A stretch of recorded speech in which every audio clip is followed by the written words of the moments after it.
है CCS CCA rule 1965।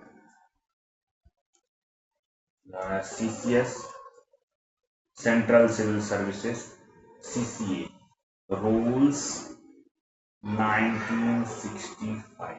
देखिए इसमें 3 शब्द हैं, सबसे पहले इसको जान लेते हैं। सीसीएस का मतलब तो सेंट्रल सिविल सर्विसेज है, जो आप लोगों की सर्विस है। सीसीए सीसीए का फर्स्ट सी स्टैंड्स क्या होता है? फर्स्ट सी कहता है क्लासिफिकेशन, ठीक है। Classification of what? तो क्लासिफिकेशन ऑफ पोस्ट, पोस्ट का हो सकता है, सर्विसेज का हो सकता है, group A service, group B service, इस तरह। सेकेंड सी जो है, सेकेंड सी आपको बताता है कंट्रोल। क्लासिफिकेशन के बाद बताता है कंट्रोल, क्लासिफिकेशन कंट्रोल। कंट्रोल किस पे? तो किसके ऊपर? ओवर गवर्नमेंट सर्वेंट, जो सर्विस में नौकरी कर रहे हैं उनके ऊपर कैसे रखा जाए, कैसे वो मॉरल बिहेव करें, कैसे वर्क में गड़बड़ी ना करें, ये चीज। जिनका अनम्यूट है वो म्यूट कर लीजिए अपना, किसी का भी अनम्यूट हो तो, नहीं तो उनकी आवाज आएगी। और थर्ड, थर्ड जो है वो है ए से अपील। आखिर कंट्रोल करने के लिए आपने कुछ कंट्रोल कैसे करते होंगे, कुछ मैकेनिज्म होगा, कुछ सिस्टम होगा, कुछ मैकेनिज्म से आप कंट्रोल कर रहे हैं। इस मैकेनिज्म में किसी को आर्बिट्ररी पावर ना चला जाए, आर्बिट्ररी पावर ना हो किसी के पास। इसके लिए क्या जरूरी है कि भाई आपको मतलब एक अपील का भी मैकेनिज्म होना चाहिए। अगर अपील मैकेनिज्म नहीं है तो फिर आप कहां पे आपके साथ इनजस्टिस हो सकता है। ये अपील का सिस्टम है। अपील कौन कर सकते हैं? एग्राइव्ड पर्सन, जो भी एग्राइव्ड गवर्नमेंट सर्वेंट हैं वो अपील करते हैं। अपील का रूल पढ़ें। इसका मतलब हमें इस रूल में 3 बातें पढ़नी है। एक तो पोस्ट की क्लासिफिकेशन के बारे में, फर्स्ट। सेकेंड, कंट्रोल मैकेनिज्म, जहां पे देखेंगे कंट्रोल करने के लिए क्या होगा, कुछ पेनाल्टीज वगैरह बनाए जाएंगे। अगर आप गलत करेंगे तो आपके ऊपर पेनाल्टीज लगाए जाएंगे। कंट्रोल के लिए आपको सस्पेंड किया जा सकता है, सर्विस से टेम्पररी विड्रॉवल आपका हो सकता है। अगर देखिए इसमें कुछ प्रोसीजर भी होंगे, जैसे आप रूल 16, रूल 14, ये सब आप मेजर माइनर पेनाल्टी प्रोसीडिंग्स पढ़ेंगे यहाँ पे, ठीक है। और जब आप एग्राइव्ड हैं, यहाँ से पेनाल्टी ऑर्डर होती है, तो आपके पास अपील का भी मैकेनिज्म होगा। दैट इज आप एक story, you are going to teach a story, learn a story. किसके बारे में? About how to control and appeal. इसके अलावा कुछ नहीं है। अपील मैकेनिज्म में भी हम आगे बढ़ेंगे तो देखेंगे कि रिवीजन रिव्यू का भी प्रोविजन होता है, ठीक है। ये एकदम बेसिक सी बातें थी, हमें क्या पढ़ना है, इसमें क्या समझना है, ठीक है। आप देखिए एक बार, ये रूल आया कब से लिखा है, आप याद रखिएगा। एक बार 1 दिसंबर से, 1 दिसंबर 1965। क्रोनोलॉजी को देखिए, समझिए 1964 में कौन आया था? कंडक्ट, कंडक्ट लागू हुआ था। अब कंडक्ट को ही सही से आप कंडक्ट के हिसाब से बिहेव करें, इसके लिए एक प्रोसीजर बना के 1965 में सीसीएस सीसीए रूल लाया गया। So simple, so interesting rule. आइए इस रूल को जब हम पढ़ेंगे, इसको हम कुछ पार्ट में बांट लेते हैं अपने सुविधा के अनुसार, कि इन इन चीजों को, इन टॉपिक को हम पढ़ेंगे। जैसे टॉपिक तो ठीक है, जो रूल में है वही पढ़ेंगे, लेकिन अपने सुविधा के अनुसार टॉपिक बांट लेते हैं। हमें पता होना चाहिए इस रूल में हमने क्या क्या पार्ट्स बांटा है। CCS CCA rules 1965। देखिए इस रूल को जब आप पढ़ रहे होंगे, काफी इंटरेस्टिंग है। तो यहाँ पे पोस्ट सर्विस की बात आई तो कुछ बातें जनरल आई। जनरल बातों में क्या क्या? जनरल बातों में मैं बोलूंगा, जनरल में रख लेता हूं अपने हिसाब से।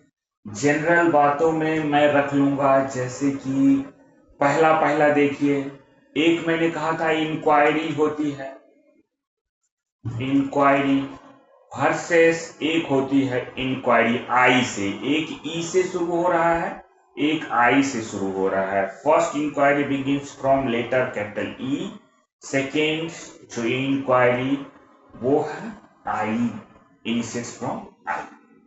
एक तो इसको जाना, कंसेप्ट जानना पड़ेगा।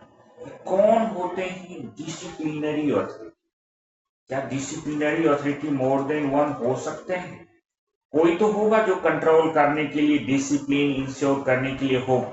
The person who is responsible, ऐसे मतलब to ensure discipline means discipline सिर्फ इन ऑफिस सेंस नहीं, आप कहें डिसिप्लिन, अगर डिसिप्लिनरी ऑथोरिटी को डिफाइन करेंगे तो कहेंगे who is empowered to impose penalty, क्योंकि जिसको पेनाल्टी इम्पोज करने का पावर नहीं हो, हाउ टू इंश्योर डिसिप्लिन, तो इम्पोज कर सकता है पेनाल्टी, वो डिसिप्लिनरी ऑथोरिटी हो। आपने पोस्ट सर्विस के बारे में पढ़ा है, आपको अपॉइंटिंग ऑथोरिटी के बारे में भी जानना होगा कि हु इज अपॉइंटिंग ऑथोरिटी। ये सब थोड़ी बहुत जनरल बातें हम जान लेंगे। सेकेंड हमारा जो क्लास होगा पढ़ने का, जो हमारा सेकेंड कैटेगरी होगा, उसमें हम चलेंगे, एक बहुत बड़ा टूल्स है सस्पेंशन। सस्पेंशन से क्वेश्चन आते ही आते हैं। एक तो हम सस्पेंशन को अलग टॉपिक, आज ही इसको हम कवर कर लेंगे सस्पेंशन को। फिर जरा कंट्रोल मैकेनिज्म में हम चलेंगे तो हम पढ़ लेंगे जरा पेनाल्टीज के बारे में कि सस्पेंड तो कर दिए, क्या क्या पेनाल्टीज लगाएंगे। पेनाल्टीज लगाने के लिए इनके साथ साथ कुछ पेनाल्टीज के प्रोसीजर भी होंगे, तो हम इसको पेनाल्टीज के प्रोसीजर को भी इसी में रख लेते हैं। प्रोसीजर, जो भी प्रोसीजर होंगे पेनाल्टीज के, हम उसको देख लेंगे। अगला एक टॉपिक हम कवर कर लेंगे अपील के रूप में। अपील के साथ साथ ही हम इसी में रिव्यू की भी बात कर लेंगे, ये हमारा अपना क्लासिफिकेशन है, और रिवीजन की भी बात कर लेंगे। अब कुछ चीज छूट गया होगा तो लास्ट में हम लोग क्या करते हैं, एक सेपरेट टॉपिक बनाते हैं मिसलेनियस।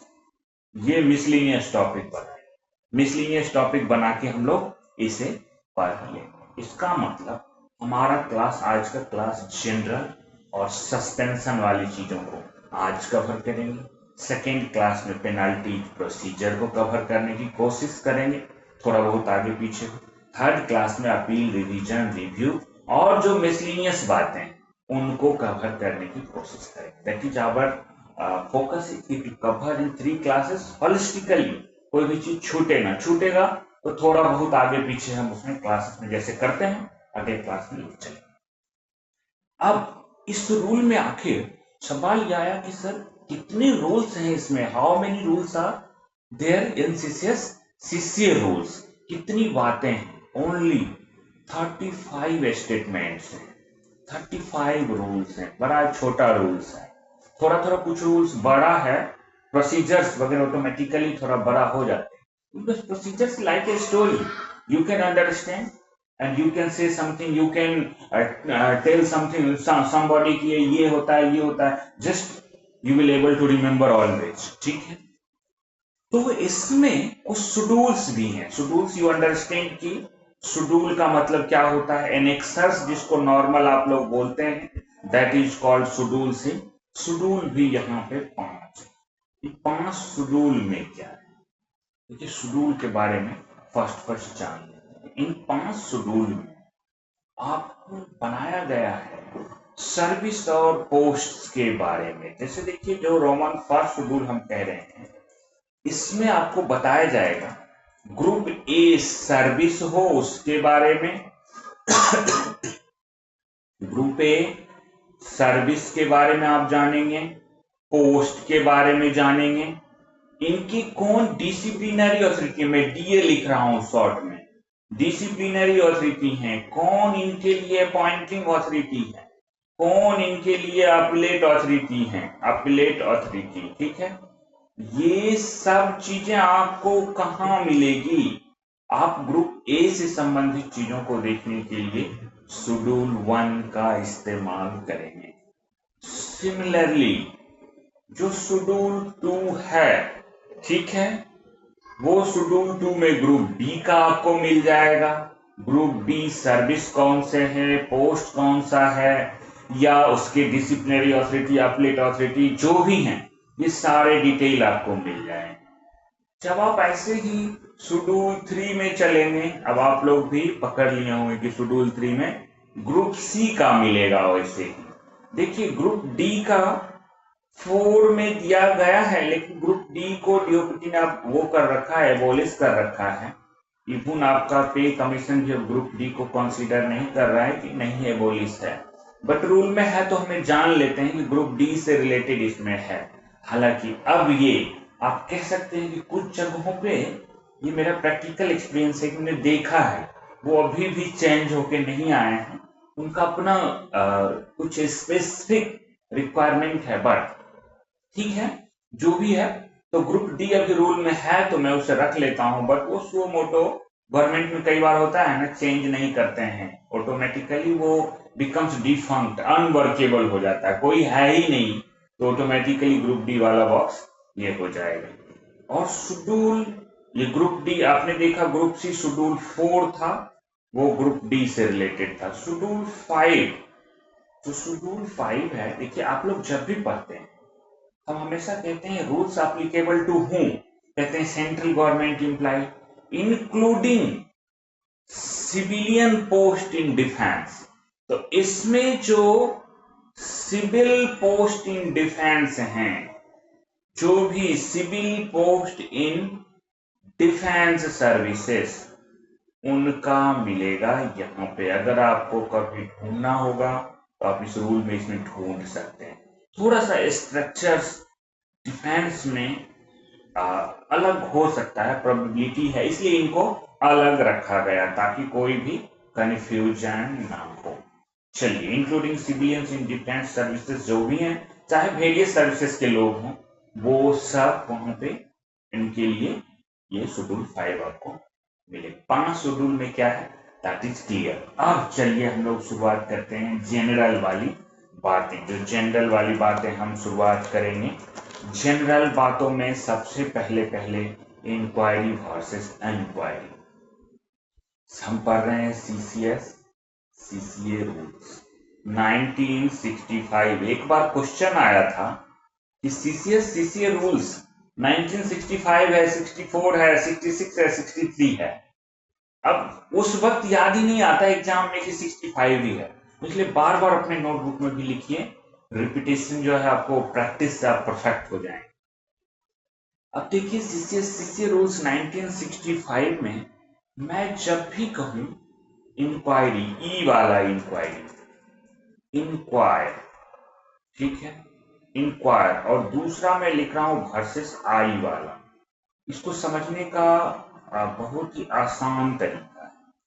जब भी आप किसी से ई वाला इंक्वायरी करते हैं, इसका मतलब होता है कि सीकिंग जनरल इंफॉर्मेशन, आप उनसे कुछ मांग रहे हैं, आस्किंग क्वेश्चंस, लेकिन जनरल टाइप का क्वेश्चन।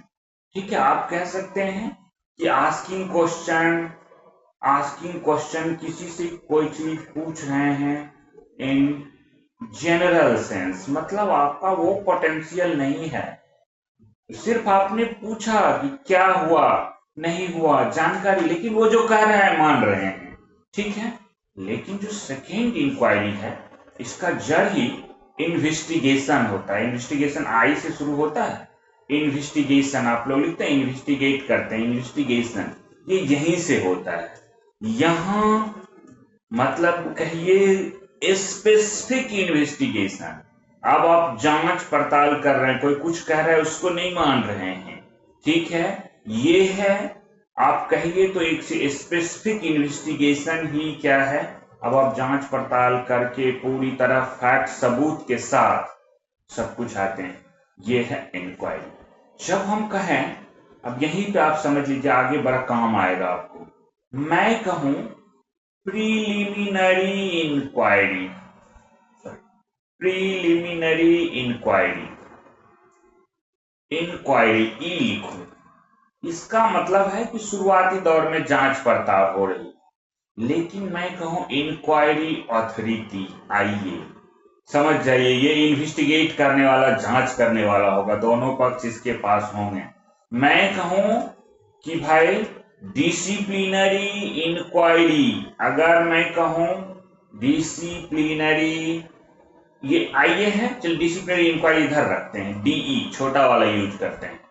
मैं कहूं डिसिप्लिनरी इंक्वायरी अगर हो रही है मतलब अब जांच पड़ताल शुरू हो गई है, यही इंक्वायरी बढ़ के इस इंक्वायरी तक पहुंच जाती है जहां ये जांच पड़ताल करने के लिए इंक्वायरी अथॉरिटी ये सब इन्वॉल्व हो जाते हैं। मैं कहूं इंक्वायरी अथॉरिटी के बदले आईओ, इंक्वायरी ऑफिसर, ठीक है, मतलब ये पूरा गहन जांच करने वाला, स्पेसिफिक टॉपिक के जांच करने वाला होगा। ठीक है, इस बात को आपको ध्यान रखना है कि इंक्वायरी में क्या अंतर है। चलिए अब हम लोग जस्ट मूव फॉरवर्ड और चलते हैं बातों में हम लोग आ जाते हैं कि जनरल बातों में हमने कहा अपॉइंटिंग अथॉरिटी, डिसिप्लिनरी अथॉरिटी, उसे जो है डिफाइन कर लेते हैं। तो चलिए सीसीए रूल्स 1965। देखिए इस रूल्स में आपको एक बड़ा ही अच्छा कंसेप्ट आएगा, अपॉइंटिंग अथॉरिटी।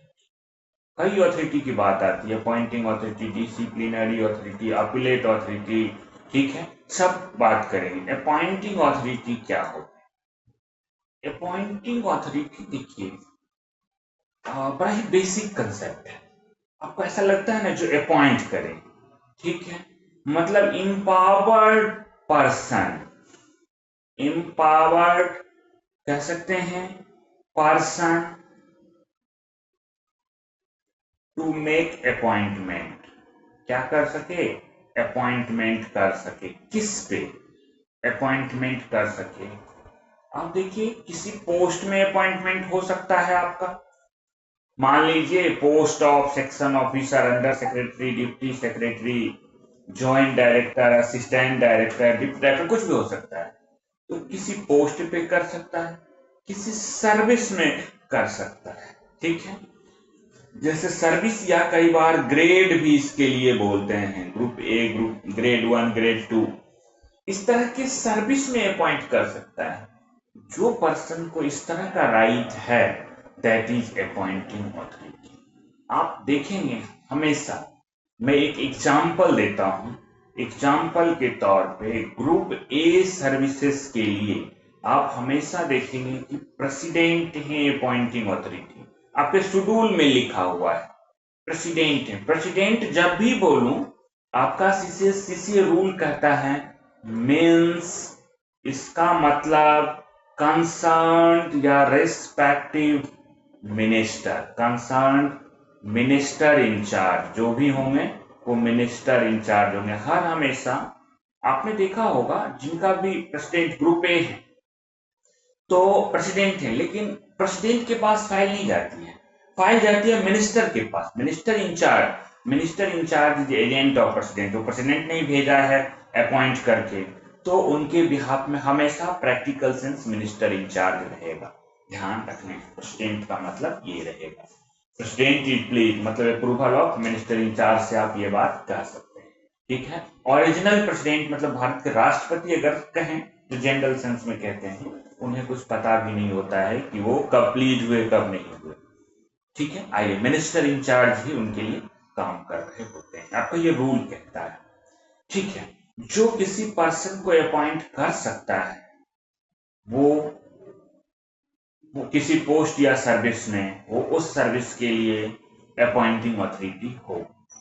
दूसरा, कई बार क्या होता है, अपॉइंटिंग अथॉरिटी का एक और कंसेप्ट रखेंगे, कई बार क्या होता है कि अपॉइंटिंग अथॉरिटी आप देखेंगे कि जैसे प्रेसिडेंट हैं, ठीक है, ये तो मैंने ग्रुप ए के लिए कहते हैं, ग्रुप ए के लिए हमेशा प्रेसिडेंट ही होते हैं, लेकिन आपको एक जगह पे दिखेगा कि कई बार आदमी अपना सर्विस छोड़ के दूसरे सर्विस में चला जाता है। तो अगर मैं इसी में एक इन केस लगा देता हूं, इफ लगा देता हूं, इफ जो गवर्नमेंट सर्वेंट है वो कहां चला गया है, कहते हैं कि होल्डिंग, वो कैसा पोस्ट होल्ड कर रहा है, होल्डिंग पोस्ट, कहां पे, holding post of in other service, any other service. अच्छा, इससे पता नहीं चला कि वो किस सर्विस का है। गवर्नमेंट सर्वेंट क्या है? Government servant is a member of, कह सकते हैं, अदर सर्विस।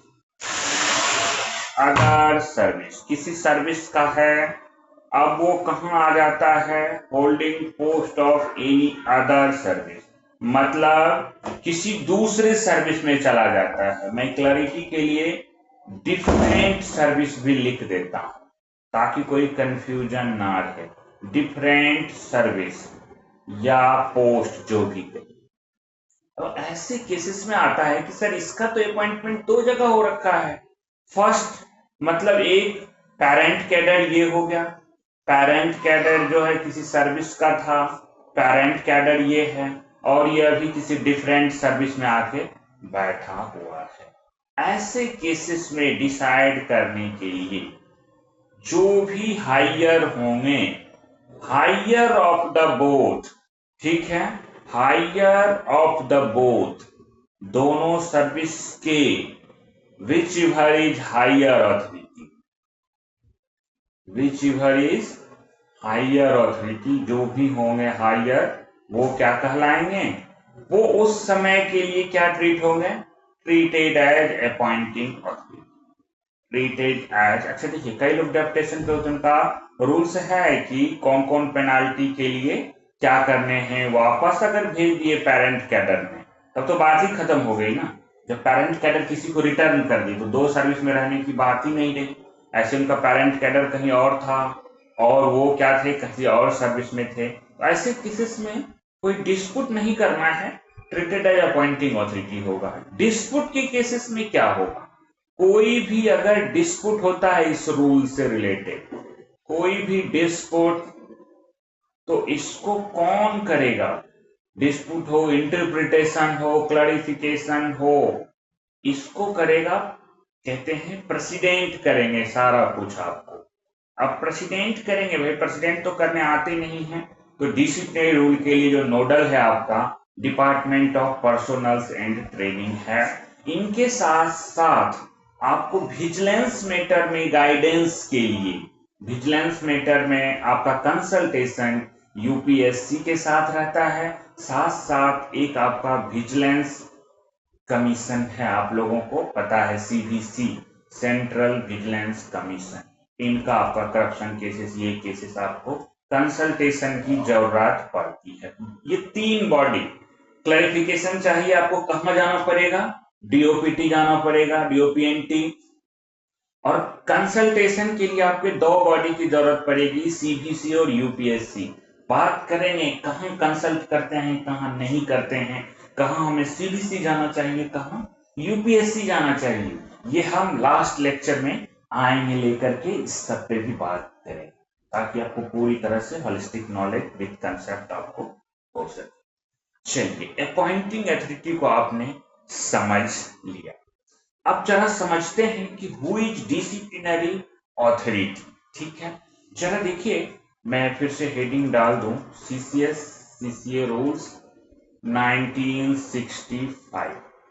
चलो देखिए, अब डिसिप्लिनरी ऑथोरिटी कौन होते हैं? कई लोगों को कंफ्यूजन रहता है। डिसिप्लिनरी ऑथोरिटी, डिसिप्लिनरी ऑथोरिटी वो हैं, मैंने कहा ना, जिनको रिस्पॉन्सिबिलिटी असाइन की गई है डिसिप्लिन मेंटेन करने की। डिसिप्लिन मेंटेन कैसे करेंगे? How to maintain discipline? कुछ तो पावर होना चाहिए, मतलब इम्पावर्ड वो अथॉरिटी जिनको इम्पावर्ड किया गया है, क्या करने के लिए? टू इम्पोज पेनाल्टी, चाहे कोई भी पेनाल्टी हो, इम्पोज पेनाल्टी, पेनाल्टी इंपोज कर सकते हैं। आपका पेनाल्टी मिलेगा आपके रूल नंबर 11 में। कुछ रूल नंबर भी याद रखिएगा। ये रूल नंबर 11 में दो ढंग की पेनाल्टी मिलेगी। एक मिलेगी बड़ा वाला पेनाल्टी जो थोड़ा खतरनाक है, उसे मेजर पेनाल्टी बोलेंगे, और दूसरा जो मिलेगा थोड़ा छोटा है, कम इम्पैक्ट डालता है, उसे माइनर पेनाल्टी कहते हैं। ठीक है, ये माइनर कोई भी पेनाल्टी, इवन मैं कहूं अगर empower टू इवन कह सकते हैं सिंगल पेनाल्टी, सिंगल एक पेनाल्टी एक भी लगाने के लिए अगर है, एम्पावर्ड है, तो वो भी डिसिप्लिनरी अथॉरिटी डीए कहलाएगा। इसका मतलब मेरे कहने का सेंस कि person who is empowered to even impose single penalty is also disciplinary authority. तो कहने का सेंस है कि प्रोबेबिलिटी है may be more than one disciplinary authority, more than one disciplinary authority for particular post. ठीक है, particular post हो, grade हो, ठीक है, ये हो सकते हैं। जैसे मैं एग्जाम्पल एक देना चाहता हूं, आप लोग भूलेंगे नहीं, एग्जाम्पल बेस्ड चीजें होती है। एग्जाम्पल इसका देखिए, एक एएसओ असिस्टेंट सेक्शन ऑफिसर, उनके माइनर पेनाल्टी में सेंसोर वगैरह लगाने के लिए सेक्रेटरी कॉम्पिटेंट है, ठीक है, उसको डेलीगेट किया गया है। कुछ पेनाल्टी के लिए, मेजर पेनाल्टी के लिए सेक्रेटरी नहीं करेगा, मेजर पेनाल्टी के केस में इनको प्रेसिडेंट करेंगे। प्रेसिडेंट का मतलब कौन, तो वही मिनिस्टर, जो मिनिस्टर इंचार्ज हैं वही करेंगे। क्लियर? इसका मतलब एक एएसओ पोस्ट के लिए हाउ मेनी डिसिप्लिनरी अथॉरिटी, एक तो सेक्रेटरी भी हो गया, ठीक है, और एक मिनिस्टर प्रेसिडेंट भी हो गया। तो देखिए more than one disciplinary authority. Appointing authority ASO post के लिए प्रेसिडेंट ही है, याद रखिएगा ऑलवेज। अपॉइंटिंग अथॉरिटी जिस ग्रेड का होता है एक ही होता है, but disciplinary authority more than once हो सकते हैं, 2, 3, जिनको डेलीगेट किया जाए वो करें। डिफेंस में अक्सर दिखेगा छोटे छोटे फॉर्मेशन, सबऑर्डिनेट फॉर्मेशन हैं, और वहां पे इन ऑर्डर टू क्या करना है, मेंटेन करना है डिसिप्लिन। मंत्रालय में बैठा आदमी कैसे डिसिप्लिन मेंटेन करेगा, तो पावर डेलीगेट करते हैं वहां पे छोटे छोटे चीजों के लिए। तो मोर देन वन डिसिप्लिनरी अथॉरिटी आपको दिखेंगे। कंसेप्ट क्लियर रखना है आपको कि disciplinary authority more than one हो सकते हैं। इस रूल में सीसीए रूल्स 1965 में एक बात याद रखिएगा, हम लोग एफआरएसआर के समय बताएंगे हेड ऑफ डिपार्टमेंट क्या होते हैं, मिनिमम डिप्टी सेक्रेटरी लेवल होंगे, ठीक है, बताएंगे, डिजाइनेट किए जाते हैं by order. Head of office कौन होंगे, आपका डीएफपीआर कहता है कि नॉर्मली अंडर सेक्रेटरी एडमिन को किसी ऑफिस के लिए हेड ऑफ ऑफिस करिए। ये सब सेम रहेंगे, सेम एज एफआरएसआर, याद रखिएगा। एफआरएसआर में हम बात करेंगे, काफी डिटेल में सब चीजें आपके सामने आएगी, और क्वेश्चन भी आते हैं, कई बार पूछे जाते हैं। चलिए, तो इस पे हम यहाँ समय व्यतीत नहीं करेंगे। हम जिस पे समय व्यतीत करना चाहते हैं वो चलेंगे कि भाई ये अप्लीकेबल किस पे है। अप्लीकेबिलिटी जब भी आप देखेंगे, हम हमेशा अप्लीकेबिलिटी में बताते रहे हैं सेंट्रल गवर्नमेंट इम्प्लाइज, जो भी सेंट्रल गवर्नमेंट सिविलियन इम्प्लाइज आप कह सकते हैं, ठीक है, सेंट्रल गवर्नमेंट इम्प्लाइज सारे के सारे इसमें कवर हो ही जाते हैं। सेंट्रल गवर्नमेंट सिविलियन, सिविलियन जरूर लिखिए, सिविलियन इम्प्लाइज, प्लस इसमें कहते हैं सिविलियन ऑफ डिफेंस सर्विसेज, जो मैंने आपको बताया अलग से कि उनका शेड्यूल 5 में मिलता है, वो classification, grade, service code, disciplinary authority, appellate authority, सारा, ठीक है। वो सिविलियन ऑफ डिफेंस सर्विसेज जो हैं, central government civilian imply, plus ये इसके अलावे अदर देन पे, अदर जो भी हैं, अदर देन कोई भी ऑप्शन आपको आए, अदर देन क्या है, नॉट एप्लीकेबल होता है, कोई भी आए नॉट एप्लीकेबल। क्लियर? एक ही फॉर्मूला ध्यान रखना है, ठीक है। चलिए, अब आपको समझ में आ गया तो कहां कहां एप्लीकेबल नहीं है, पढ़ने की जरूरत नहीं है। मैं एक और बात करता हूं, बेसिक कंसेप्ट में मुझे एक और बात करनी है, तब क्लासिफिकेशन ऑफ पोस्ट पे चलेंगे। देखिए, दो ढंग की चीजें होती है सर्विस। जब भी आप देखेंगे, कहीं भर्ती नियमों को देखें, रिक्रूटमेंट रूल्स को देखें, इन प्रैक्टिकल जो आप लोग डील कर रहे होंगे, और आपको रूल समझने के लिए भी जरूरी है। एक आपको मिलेगा सेंट्रल सिविल सर्विसेज, आपको लिखा हुआ मिलेगा। कई लोग नहीं समझते कि क्या है ये, अलग अलग है क्या। Central civil services.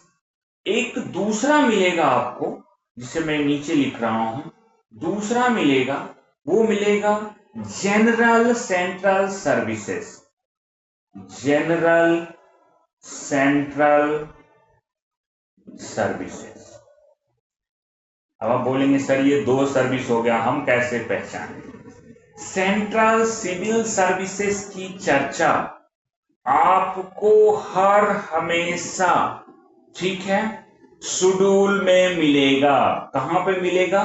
इसका जो लिस्ट है, ये लिस्ट मिलेगा आपको, जो schedule of CCS CCA rule है उसमें मिलेगा। शेड्यूल ऑफ सीसीएस सीसीए जो है वहां पे आपको मिलेगा 1965 वाले। क्लियर? ये वो पोस्ट है जिन पोस्टों में रेगुलर एक ग्रेड, एक कैडर, एक चीजें बनी हुई है, गवर्नमेंट का रेगुलर रिक्वायरमेंट है सेंट्रल में। अब इसके अलावा कुछ जनरल सेंट्रल सर्विसेज बनाए गए हैं, ये आपको इनका अलग ऑर्डर मिलेगा। No list not found in annex, जो आपका शेड्यूल है, list not found in schedule, ये शेड्यूल में नहीं मिलेगा। तो इसके लिए क्या होगा? इसके लिए हमेशा याद रखिएगा, इसके लिए प्रेसिडेंट के थ्रू अप्रूवल से ऑर्डर होता है, इनका ऑर्डर इशू किया जाता है, ये थ्रू ऑर्डर इशू किए हुए रखते हैं। आज पर रिक्वायरमेंट हमेशा नहीं रहेगा, रिक्वायरमेंट खत्म, सर्विस डिस्पेंस कर दिया जाता है, हटा दिया जाता है, ठीक है, इस तरह का। तो आप लोग जब भी सेंट्रल सिविल सर्विसेज का ढूंढना है तभी ढूंढिएगा शेड्यूल में। जनरल सेंट्रल सर्विसेज का ढूंढ के मर जाइएगा, शेड्यूल में नहीं मिलेगा। और हम सेंट्रल सिविल सर्विसेज वैसे पोस्ट को कहेंगे जो शेड्यूल में मिल रहे हैं, उन्हीं को आरआर में क्लासिफाई करते वक्त लिखते हैं, नहीं तो नहीं लिखते। डिफरेंसेस ध्यान में आपको रखने हैं। चलिए अब हम चलते हैं फर्स्ट अपना जनरल बातें, कुछ और जनरल बातें आते रहेगी, सब एक ही जगह सेग्रीगेट नहीं करते, इसलिए कि जरूरत के अकॉर्डिंग भी बताते हम चलेंगे। अब देखिए, जो चल रहे हैं वो क्लासिफिकेशन पे चल रहे हैं। सीसीएस सीसीए रूल्स, ये बहुत आसान है, आपको एकदम याद रह जाएगा। 1965 का जो फर्स्ट सी था, classification, classification of post service. देखिए डीओपीटी ने कर दिया है, मैंने कहा 3 पोस्ट या 3 सर्विस में ही कर दिया है। तो अब आपका सर्विस या पोस्ट जो भी हो, देखिए इसको इस तरह से बना दिया गया है एग्जैक्टली, या तो कर दिया गया है अभी सर्विस में, ग्रुप डी सर्विस भी रूल में रख लिया गया है सर्विस, और एक तरफ मैं कर देता हूं पोस्ट, ताकि आप दोनों को समझ लें। पोस्ट में कर दिया गया। अब तो देखिए 7th पे के अकॉर्डिंग लेवल है ना, तो लेवल 1 टू लेवल 5 जितने भी पोस्ट हैं उन्हें ग्रुप सी कैटेगराइज कर दिया गया है। लेवल 6 टू लेवल 9, लेवल 9 में जो 5400 है, पुराना ग्रेड पे होता था, वो सब अब ग्रुप बी में कैटेगराइज है। और लेवल 10 से कितना, लेवल 18 तक, लेवल 18 तक ग्रुप ए है। मैं आपको बताऊं एक बड़ा अच्छा डाटा, इंटरेस्टिंग डाटा आपको बताऊंगा, आप लोगों को भी काफी अच्छा लगेगा। पहले आप सर्विसेज भी है, A services, group A services, group B services, group C and group D services. अभी भी कई जगहों पे मैंने कहा प्रैक्टिकल सेंस में है, तो मैं लिख रहा हूं, रूल में भी रखा गया। कई बार आपका पोस्ट चेंज हो जाता है। अब जब मान लीजिए इसी में मैं जोड़ता हूं कि NFU मिलता है, नॉन फंक्शनल अपग्रेडेशन।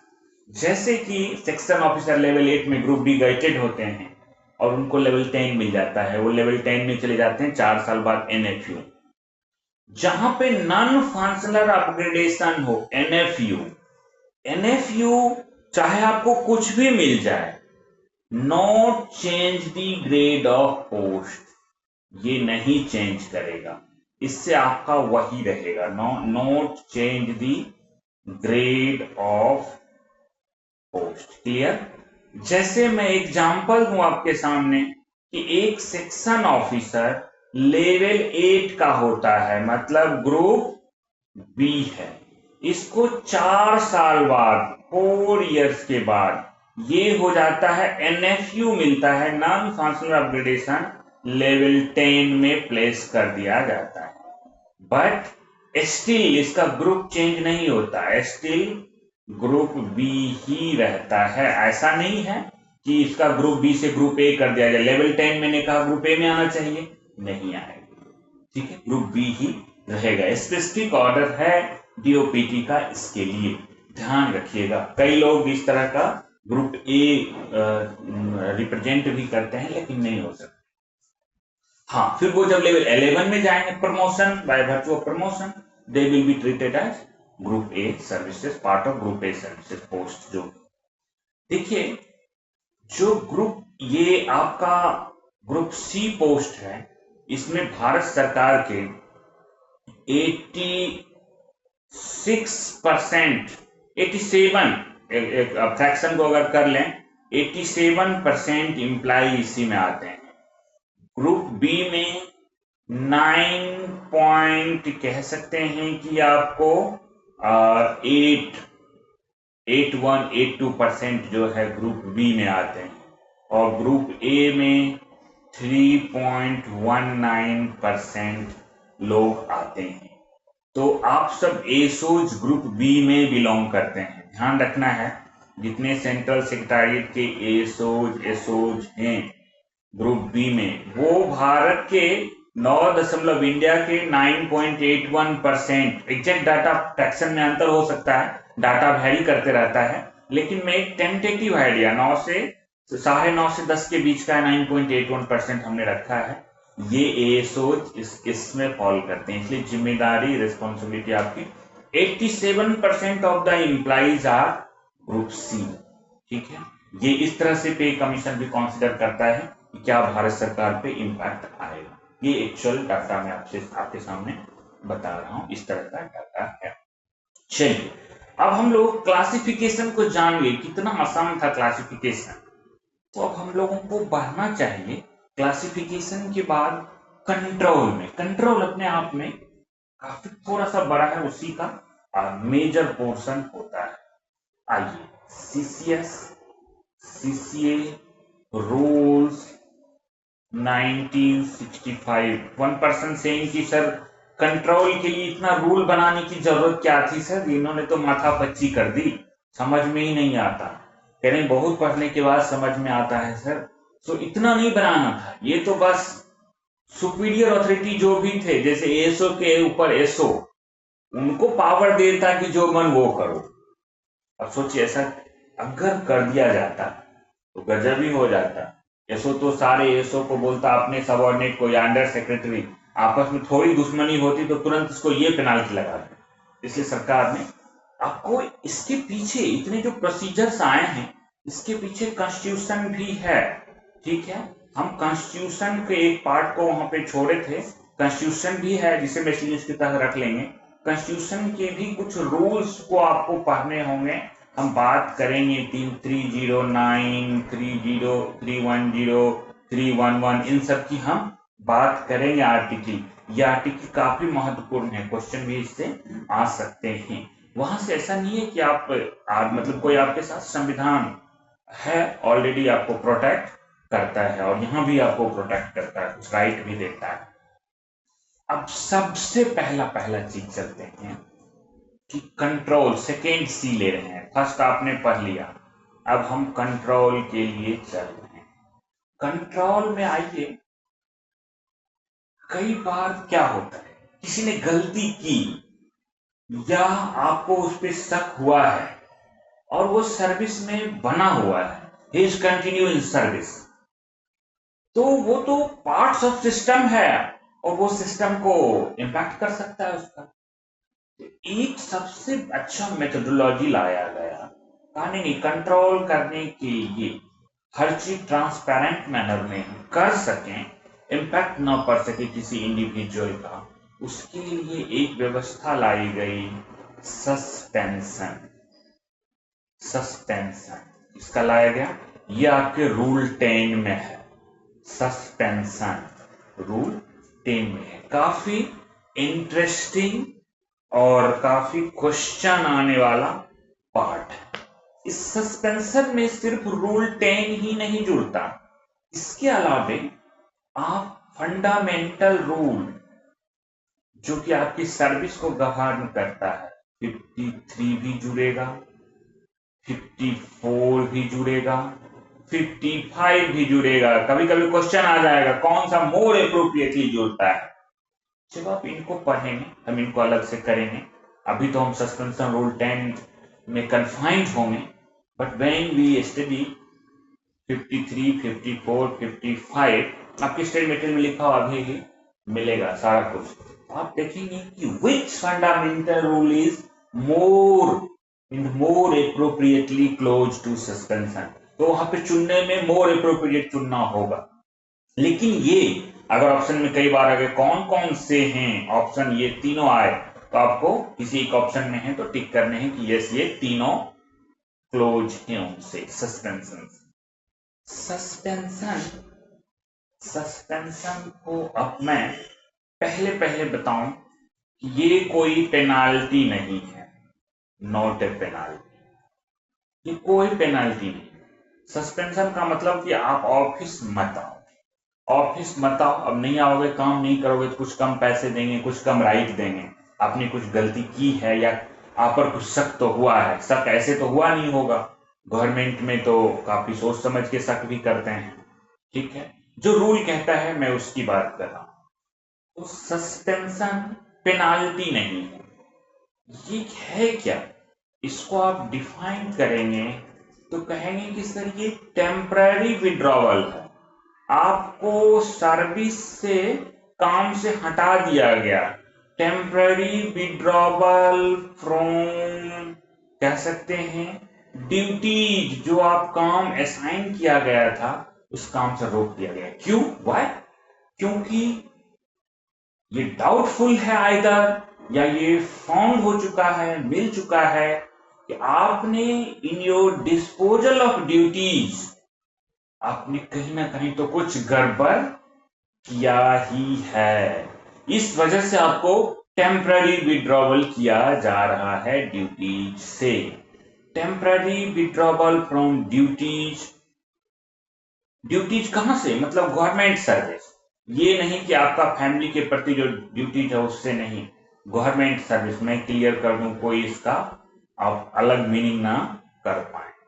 जब ड्यूटीज से हटा रहे हैं कि अभी आप काम मत करिए, तो कुछ और भी चीजें तो होनी चाहिए, तो ये थोड़ा बहुत विड्रॉवल ऑफ राइट्स भी हो जाएगा, उनके कुछ राइट्स को भी कम कर दिया जाएगा। देखो आपको लीव नहीं मिलेगा, ठीक है, आप एलटीसी चाहोगे तो नहीं जा सकते हो, ये हम उनके राइट को भी विड्रॉ कर लेंगे, थोड़ा उनके पे में भी रिडक्शन कर देंगे, विड्रॉवल ऑफ पे ना कहिए, इसमें अलग से जोड़ देते हैं, रिडक्शन ऑफ पे, ठीक है, इनको हम क्या करेंगे कि थोड़ा पे में भी रिड्यूस कर देंगे, थोड़ा पे कम मिलेगा क्योंकि अभी काम नहीं करना, कितना मिलेगा वो हम उस पर बात अभी करते हैं। देखिए ये इस तरह का तीन चीजें हैं, रिडक्शन ऑफ पे, विड्रॉवल ऑफ राइट्स और विड्रॉवल फ्रॉम ड्यूटीज। लेकिन इसका इस्तेमाल, सस्पेंशन का इस्तेमाल अगर आपने गलत किया, उसे घर बिठा के भी गवर्नमेंट सर्वेंट को रखा, government servant during the suspension enjoyed holiday, आप कह सकते हैं एकदम लीव, और subsequent to exoneration once he become exonerated he claim everything, सब चीज फुल पैसा मिला, सब कुछ मिला, इसलिए इसका इस्तेमाल करिए, यूज इट। कैसे? इसके लिए एग्जैक्ट वर्ड जो यूज किया गया रूल में, कहा गया, मैं भी वही वर्ड यूज कर रहा हूं, एस्पैरिंगली। एस्पैरिंगली का मतलब कह सकते हैं कि विच जुडिशियसली, ऐसा नहीं, सोच समझ के, काफी आफ्टर प्रॉपर थॉट आप ऐसा करें, एकदम ऐसे नहीं करें। एस्पैरिंगली आपको इसका इस्तेमाल करना है, ठीक है। अब सबसे पहले बात आई, एस्पैरिंगली तो करने हैं, लेकिन मान लीजिए किसी गवर्नमेंट सर्वेंट को अपना घर बनाना है, वो हाउस कंस्ट्रक्ट कर रहा है, अपने बॉस के पास जाता है, सर 6 महीने के लिए सस्पेंड कर दो ना, मुझे लीव नहीं लेना पड़ेगा, सस्पेंशन कर दो, हम घर का कंस्ट्रक्शन का काम कर लेंगे। ये डिस्क्रिशन होगा ना, कंट्रोल करने के लिए सस्पेंड तो कर ही सकते हैं। That type of discretion is noted. अब के रूल में क्या है, सस्पेंशन के लिए कुछ सर्कुमस्टांसेस बताए गए हैं। सर्कुमस्टांसेस कैसे?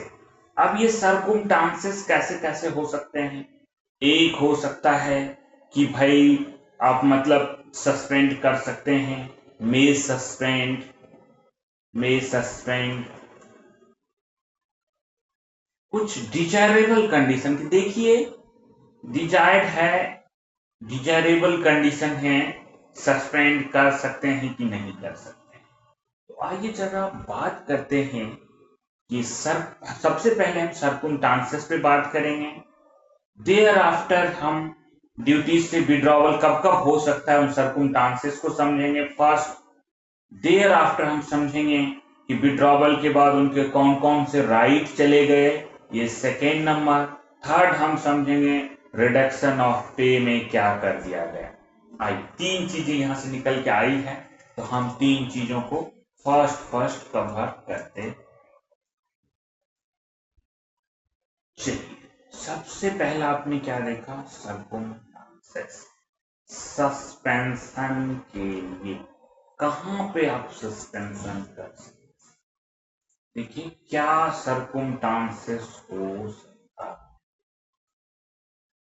सबसे पहला जो आपके रूल में कहा गया, और कुछ सीबीएसई गाइडलाइंस के रूल्स और सीबीएसई गाइडलाइंस मिला के ही हम दोनों पढ़ रहे हैं, कभी क्वेश्चन आए तो you can identify with option easily.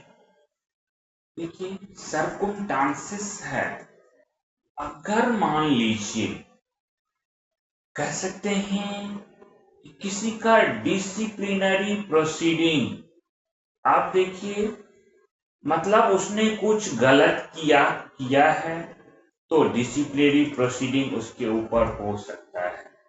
Proceeding is pending, ये पेंडिंग है। फर्स्ट मैंने कहा disciplinary proceeding is pending. Pending है मतलब चल रहा है अभी। अब आपको लगता है इस आदमी का बना रहना सही नहीं है सर्विस में, इसको थोड़ा ड्यूटी से हटाओ, नहीं तो ये तो कॉन्फ्लिक्ट ऑफ इंटरेस्ट हो जाएगा, वहीं पे ये घुसा हुआ है, कोई पेपर गायब कर देगा, कुछ भी कर देगा।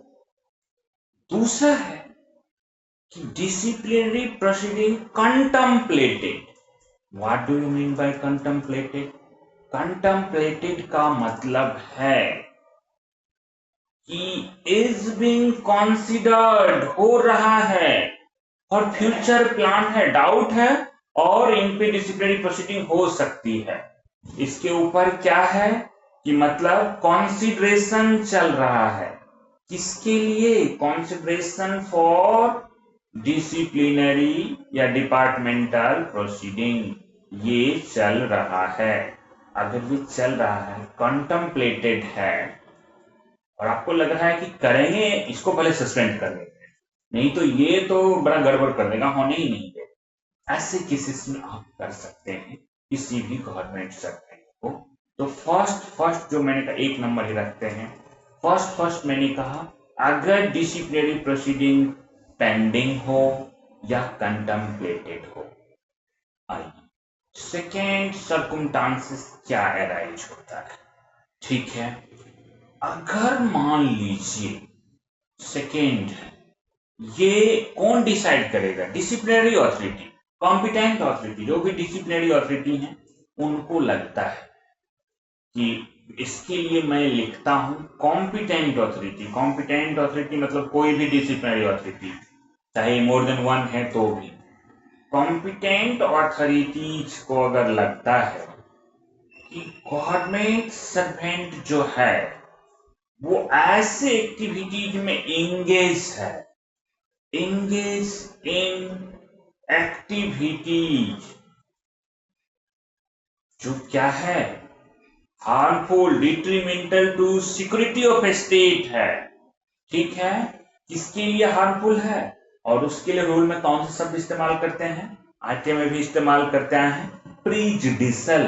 क्या इस्तेमाल करते हैं, प्रीजुडिशल, प्रीजुडिशल टू सिक्योरिटी ऑफ स्टेट। अगर ऐसा है तो मानिए उस आदमी को आपका कोई इंफॉर्मेशन लीक करके वो कहीं बाहर देने वाला है, और उस आदमी को आप भले प्रोसीडिंग शुरू ना हो, पेंडिंग ना हो, कंटेम्पलेट ना हुआ हो, लेकिन कंप्लेंट अथॉरिटी को लगा है पहले पहले तो काम है कि इंफॉर्मेशन वो लीक कर दे, उससे अच्छा है उससे ही में भी सस्पेंडेड फ्रॉम सर्विस, उसको ड्यूटी से विड्रॉ कर दीजिए। वरना गवर्नमेंट ऐसे कहते हैं, भारत सरकार, government of India, who is government of India, you are the government of India, you are working as part of government of India, आप सबसे मिलकर गवर्नमेंट ऑफ इंडिया बना है।